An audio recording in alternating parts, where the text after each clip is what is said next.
A night of NBA playoff games was postponed in the wake of nationwide unrest over racial injustice and police brutality. The league pushed off 3 postseason games set to tip off yesterday after the Milwaukee Bucks refused to play in protest of the police shooting of Jacob Blake. Both former President Barack Obama and presidential candidate Joe Biden are supporting the move. Obama tweeting this, quote, "I commend the players on the Bucks for standing up for what they believe. It's going to take all our institutions to stand up for our values." Biden also weighing in saying, quote, "This moment demands moral leadership, and these players answered by standing up, speaking out, and using their platform for good.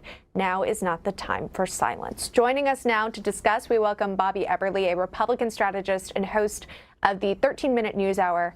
And Bobby, yesterday's boycott, it quickly reverberated across other professional leagues as well, also called off some games in Major League Baseball, Major League Soccer, and 3 WNBA games. So, what are your thoughts on these players choosing not to play in response to what they describe as racial injustice? Well, first, I appreciate being here. And honestly, before they postponed these playoff games, I actually had no idea NBA was even playing, because as soon as they started with the woke mob mentality of Black Lives Matter on the court, in our faces, on jerseys, I tuned out. I didn't know they were compressing this whole season, and now they're already in the playoffs. But this whole idea of mixing politics and sports. I'm an athlete. I competed in tennis and racing. I just want sports to be sports. And this mixing, it turns off the American people. We saw that the ratings are down. And now, again, the thing that really stands out, the thing that bugs me, is that they immediately are calling for justice. They are saying, I am boycotting because we want justice.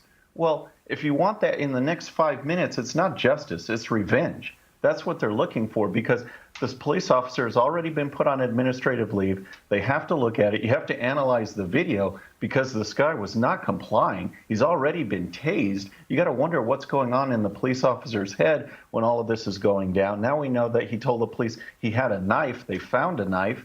So let the facts, let the investigations go. But they're calling for justice immediately, and all these riots are breaking out when we don't know the facts, when justice hasn't even had a chance to run its course yet. It's outrageous, and we should not be supporting this types of boycotts and postponements, and just tune out the NBA altogether.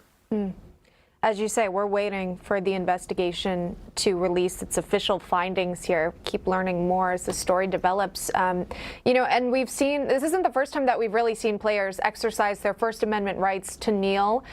We've seen that during the national anthem.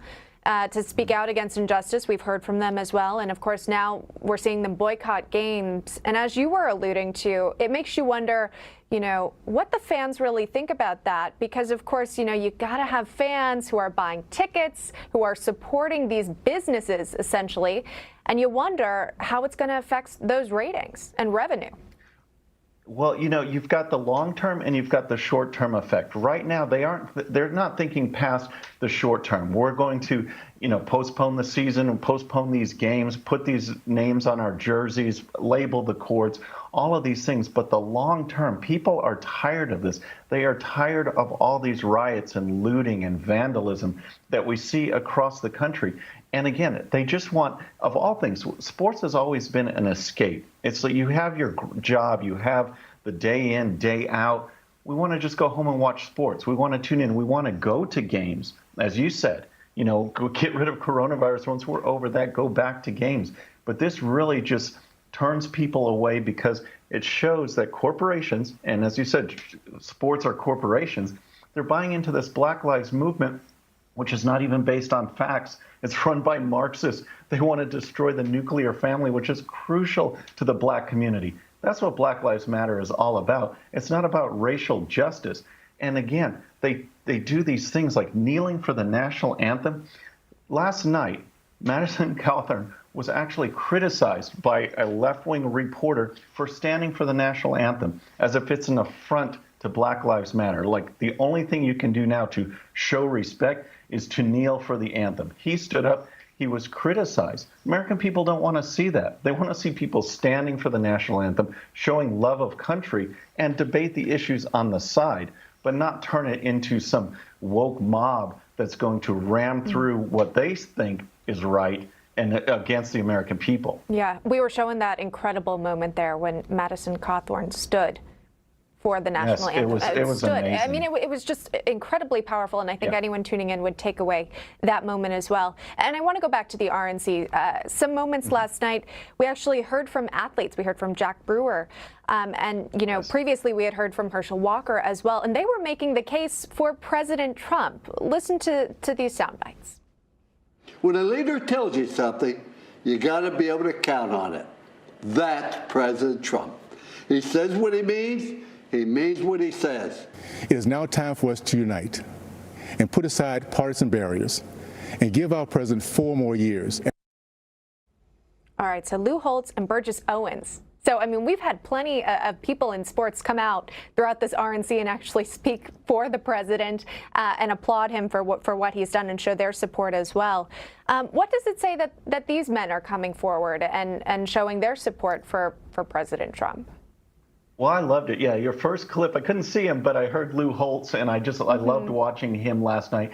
And Jack Brewer, I actually tweeted about him because I thought that was one of the best moments. Madison Cawthorn standing and Jack Brewer talking, to me, were some of the highlights of last night. I thought it was very powerful, and we need to have these voices. The American people hear from the left-wing side of it so often and just with such intensity that a lot of them feel, I believe, that there's no alternative, that they are alone in their thinking, that there's not this mass out there that really thinks like they do, that we should stand for the national anthem, that we should keep sports and politics separate. And when we see these people saying, hey, I support President Trump, I support the rule of law, I am against the violence and the riots and the looting, it makes people realize that, hey, I'm not alone out there. We are together in this, and maybe it's those other people on the far left. They are the fringe. They are the ones that are a small group. They're just shouting louder than everybody else. Yeah. Bobby Eberle joining us this morning and weighing in. Bobby, thank you so much. Thank you.